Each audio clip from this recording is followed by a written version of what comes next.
I'ma just flip-flops on, singing to that highway song. Got a little naive smile, the kind that drives you wild. Nothing like playing with fire, brings boy to life.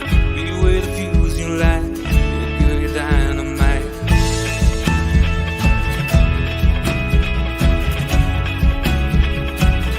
You made my day when you walked into town beside me, whispered with your eyes, let's go. You made me say, what's your name, girl, you're lonely.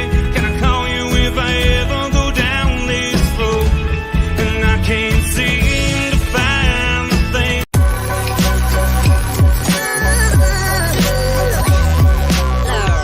The following is a presentation of the Belly Up Sports Media Network.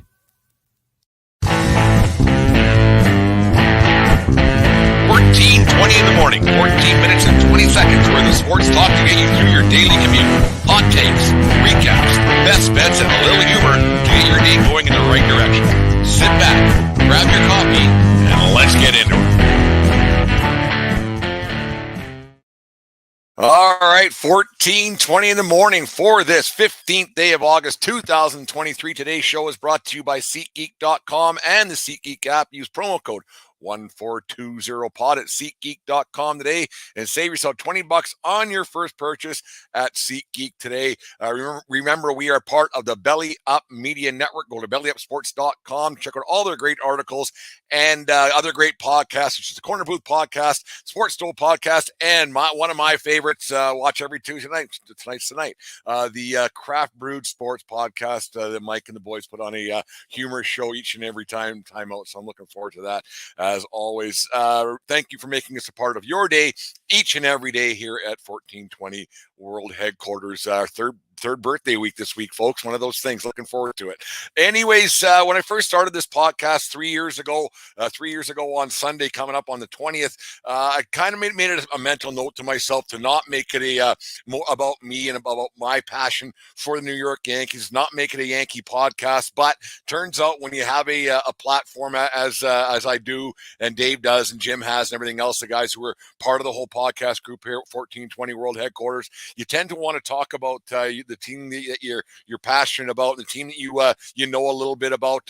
When I say a little bit, a lot of it, but you tend to want to rant and rave to the people out there and what you know, and you just get a sense of relief, I guess, of getting stuff off your chest a little bit, recording these out to the masses and talking about it a little bit. And I know there's a lot of people who listen to this show who get tired of me talking about the Yankees, but then there's also a lot of people who want to hear about the Yankees, and they want to hear about the trials and tribulations. And sometimes they also want to hear about how bad the team is doing and laugh in my face a little bit. Last night, Dave and I had a nice conversation. Make sure you guys check out that show today too.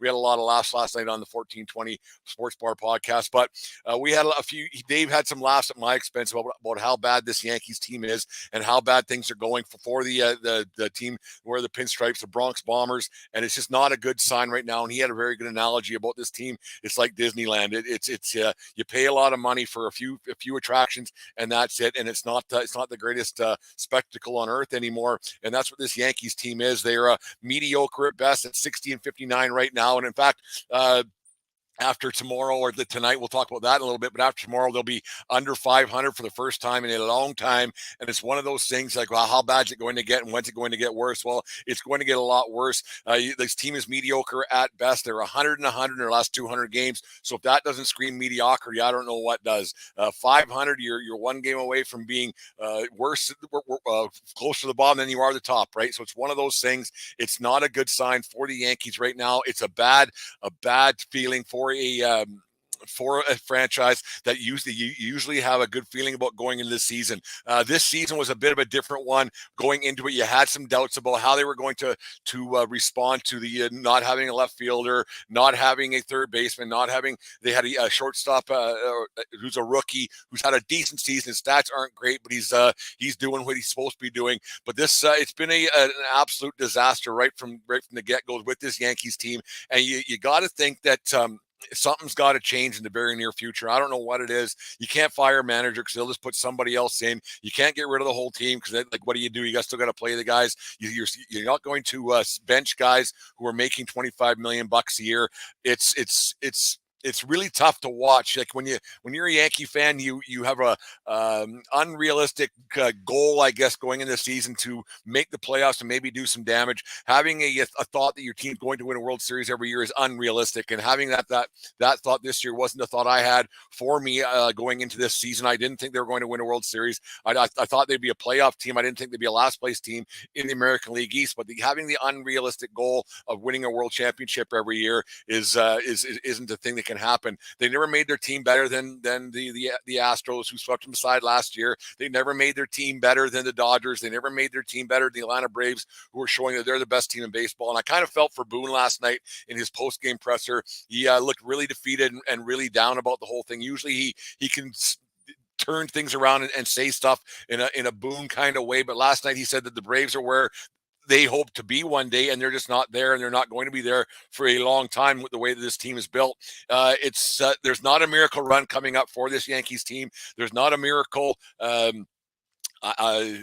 somebody coming out of the sky. There isn't anybody coming up from the minors who's going to turn things around and get things going. It's not good. And the game on Sunday afternoon, for those of you want to laugh about the Yankees and get a kick out of it, the way they blew that 5-run lead, I think it was in the ninth inning, they got one out. Pitching was awful, and the bullpen's been very good this year. But it eventually is going to happen where you're going to let something go. And that loss on Sunday, like I said, it's a microcosm of their entire season. When something can go wrong, it usually does when your team isn't very good. And when your team is bad, that's just kind of the way things go. And there's nothing you can really do about it. And that's one of those things that there was a freight train or a 18-wheeler rolling down the hill, and the Yankees couldn't recoup, and it went from bad to worse as that inning progressed. I do got to take a bit of a shot at Boone, and I'm a Boone guy. I like him a lot. Always have, always will. But we'll get to him in half a second as well. But you got to think of that when they had the one out, I think it was, with guys on second and third, they still had a lead. Why they wouldn't walk Berger, who was smashing the ball around the ballpark all weekend long down there in Miami, who's playing some pretty good baseball right now. They beat the Astros last night, and I took them later on for Brent's Best Bets by Bodog. But why they wouldn't put Berger on, I have no idea. Get the bases loaded, get the double play ball intact, get a ground ball to the infield, on and on and on. It's a lot easier to get a double play with bases loaded than there is with second and third. It's simple baseball. And why Boone and the nerds and the analytics department, whoever else, why they couldn't see that, and then for Boone's explanation that he didn't want to walk a guy in the with a base loaded situation to give up the winning run. Well, that says you don't have much faith in your relief pitchers. I don't like to say you can't throw 3 straight strikes at any point when you're in the big leagues. I don't understand that. I thought it was a bit of a bullshit.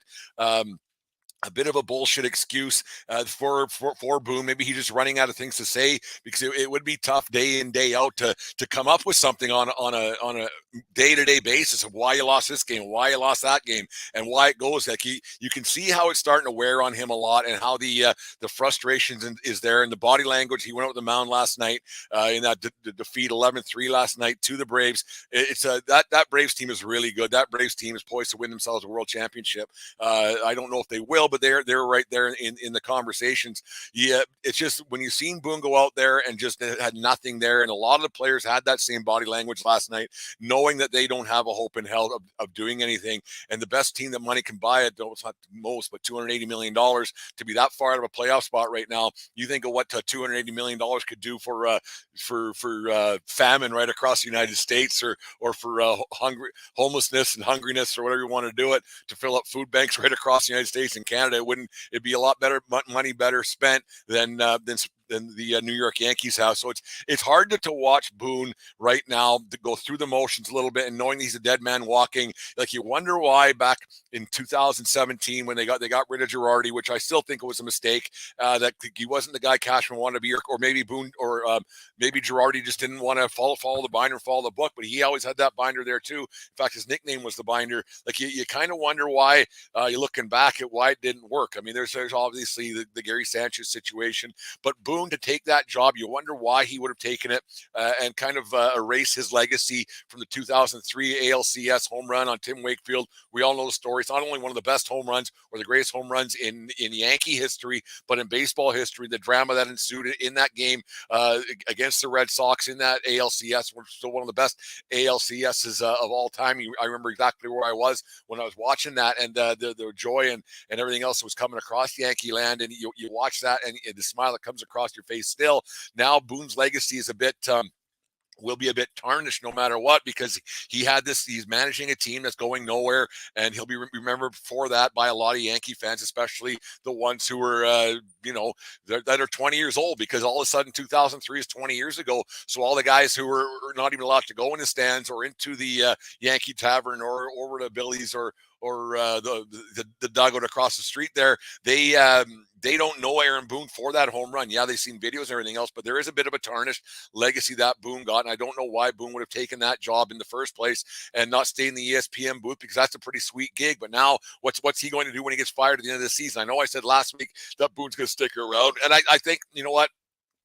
Realistically, if Cashman's still around, why would you bring in another manager in that's not Aaron Boone? There's going to be the same guy who's going to say the same things and just do what the analytics guys tell him. What Cashman's going to tell him is going to be the same thing recycled anyways. So you might as well just keep Boone in that job. That's my opinion. That's why I think they're going to keep him.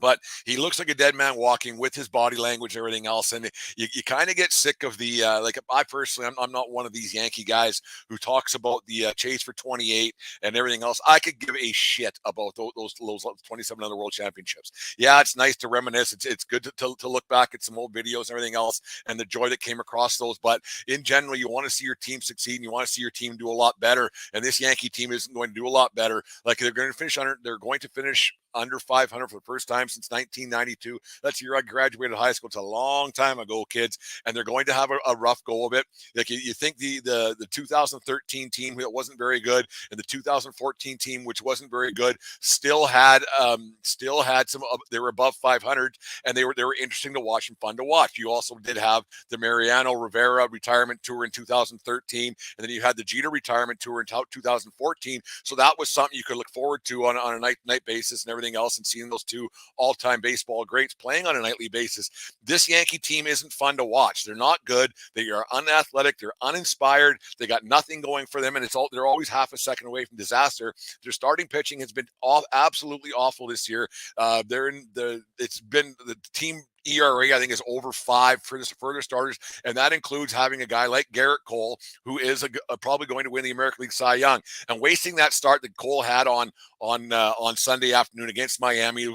Baseball's one of those games when you watch a game flowing and you watch a game going, you kind of go, okay, this game's over in the 7th inning. You go, okay, well, they're going to get 9 more outs and the game's over. And even on Sunday there, I was barbecuing some food and getting food prepped in the backyard there. We had the TV on. Nice day out here in Lethbridge, Alberta. And so I was kind of watching, but then you kind of don't tune out, but you stop watching a little bit. And then I went inside to get some food or whatever it was. And I come back outside. I got a beer. I'm not going to lie to you. I went inside and got a beer. But you start watching and you go, what the hell's happening here? But you always thought the game would be over when it was at that point. And then they just blew it. They flat out just blew the baseball game. And like I said, that was a microcosm of their season, that things are just not going to get better in Yankee land this year. And if you listen to our show with Jim Plotner, the fan of the van, on Saturday that we did, talking about this exact same thing, but different. It was just like this team, and it's time for this team to find a way. It's time for Steinbrenner to get some nuts. I'm not saying he's going to sell the team, but it's time for Steinbrenner to get some nuts and find out what the hell is going on, and ask Cashman what his long-term plan is, because this team is going to be just as bad or worse next year. That's just facts. And they're not going anywhere. They're unathletic. They're uninspired. You look at all these other teams, the great young talent they have that are under the age of 30, not the guys who are 28 and above. You got some teams with a lot of studs and a lot of talent under the age of 30. You look at that Atlanta team, they got 5 or 6 guys there that are under the age of 25 or 26, 27, whatever it is, that play every night, where the Yankees just tend to sit guys on a nightly basis for rest, because they're all older, established players who need their rest days. And I really wish they would find a way to try to find a way to pay for Giancarlo Stanton to not be on this team anymore. His uninspired at bats, his lack of give a fuck, his lack of care when he strikes out. It just looks like, yeah, okay, well, I struck out again. I'm not saying he's got to smash his bat over his head or over his knee, a la Bo Jackson back in the 90s and the 80s, but at least show some emotion. It's a bad look for a guy who's way past his prime that they're going to be paying for a long time. And I know I hack on Stanton a lot. To whoever wants to listen, and thank you all for listening, by the way. But it's really time for him to find the door out of the Bronx and go somewhere else. Maybe find a way for him to go to Anaheim next year and closer to home in LA. It's just one of those things. But this Yankee team, it's uninspired. It's not fun to watch. You don't know where they're going to be. Like tonight, they got another game in Atlanta, one of the best teams in baseball. The only reason why I'm going to watch tonight is to watch the train wreck that's going to be Luis Severino, who's went from one of the best pitchers in baseball, one of the top, one of the best guys that the Yankees had in years, to a guy that calls himself the worst pitcher in baseball right now. He's got an 8+ ERA in his last 10, 15 starts, whatever it's been, and it's not good. And so that's why you want to watch tonight and see how bad it can actually get. Do you bring the kids up? I don't know. I wouldn't. I would kind of want to a little bit to see what they got for next year. But the thing is, you kind of want to see this team continue to fail, and this team not to get out of the doldrums, and not to get out of last place, and not cheer against the Yankees to win a few games. But you also don't want to see them run it back again next year to get the exact same thing and have the exact same situation where it's the same guys over and over. You don't want to see them somehow leak their way into a playoff spot or get above 500 one game out of a wild card spot, because then you'll give the ownership group and Cashman and everything else will give them a bit of we can hold back. We're awfully close. I know it. You don't want them to be close, because close sucks. Being mediocre sucks. It doesn't do you any good. What you need is for your team to bottom out and just go right down to the basement of the American League East, and then the fan base will force Steinbrenner. I don't know how you're going to force a guy, but it'll force them to improve their team. Yes, they spend more money than anybody else, but it's money poorly spent, and they got to find a way to end up in a last place situation where they go, okay, this is what we have. It didn't work. And we're not close. Don't be close. Be bad. Be really bad, and then build something later on that maybe the fan base can be proud of once again, because right now, this fan base isn't proud. Yes, the place is still packed, but the place, like we talked about with Jim on Saturday, the place is packed with people who aren't even watching the game. It's a big frat party there. A bunch of people just take women, or not women, men do it too. Guys and girls are more interested in their Instagram accounts and their TikTok accounts in the stands than they are watching the game. There's a lot of non-Yankee fans who are going to those games, and that's why it seems like it's full. Yes, there's a lot of Yankee fans who are there. Yes, there's season ticket holders. I get it. But there's a good percentage of fans who they don't care about this game, and they want to say chase for 28. Most of them haven't seen a World Series victory. Most of them. Or they saw a few, but they were 6 years old. One of those things. So it's going to be interesting to see how it all turns out and how it all pans out in the coming weeks ahead, because they are exactly what their record says they are. They're not a good baseball team, and as Yogi Berra said, it's getting late early, and it ain't early anymore. This team's going nowhere. They got to find a way to bottom out. They got to just suck it up and just, this is what they got, and try to figure it out organizationally, because what they're doing right now isn't organizationally. And like I said earlier, it's really hard to win a championship. Winning a World Series is hard, no matter where you are. But it's and winning 2 in a row or 5 in a row or whatever it was back in the late 90s, where they won 3 out of 5 or whatever it was. And it's just one of those things, like you can't expect that anymore with the way the game's played and with the way the analytics are and with the way free agency is. You can't expect that to happen anymore. This team was poorly constructed. This team is going nowhere fast, and it's time for a change right at the top. And Boone's going to be the scapegoat no matter what. And it's one of those things. He should have never taken this job. It could have been a good thing, but it's turned out to be a bad thing. I bet you if hindsight was 2020, if you asked Aaron Boone if he wanted this job behind closed doors, he would never, or in front of open doors, he'd never say it. But behind closed doors, I guarantee you, Aaron Boone would say, "Yeah, man, I had a good gig with ESPN. I gave it a shot. Maybe, but you know what? This didn't work out for me, and it was a bad decision on my part to take this job, because I ended up being the fall guy for a team that's going to be poorly constructed." 2017 was a long time ago. That team was great, and they've been bad ever since. They've been going downhill. That 18-wheeler going down the hill. And this week, it showed exactly who they are. That game on Sunday, That's just a microcosm of the season, and it just got worse last night. We'll be getting smoked by one of the best teams in baseball in Atlanta, and brace for yourself tonight, Yankee fans. Tonight's beating is going to be one for the ages with Severino on the hill. He won't get out of the second inning. He's self-admittedly he's the worst pitcher in baseball, and it's going to be a bad game for the Yankees tonight. I can't see it going very well for them. I hope I'm wrong. You never cheer against your team, but there's a good chance that this one's going to be a real bad look for the New York Yankees tonight. But anyways, that's my rant for the day about the New York Yankees. Like I said, I didn't want to make this when we first started the 1420 podcast 2.5 years ago, 3 years ago almost. I didn't want this to become a Yankee podcast, but like I said, when you're passionate about a team and your team is has a losing streak and things aren't going as well as you want a place to rant, because the people that you talk to, like Deanne face to face, she doesn't care anymore, right? And so it's fun to be able to talk about this to all the people who listen to the show and up on YouTube later on. So like the little guy says, if you're watching on YouTube today, make sure you subscribe to our YouTube channel today. Anyways, here is a little word from our friends at SeatGeek. SeatGeek is the ticketing app for fans like Boomstick Lady. No free throw is safe from the roar of her sticks. SeatGeek helps her find a seat in the direct eye line of the shooter so she can sit where her boomsticks make the biggest boom. Everybody okay? SeatGeek handles the tickets to sports, concerts, and more, so fans can fan.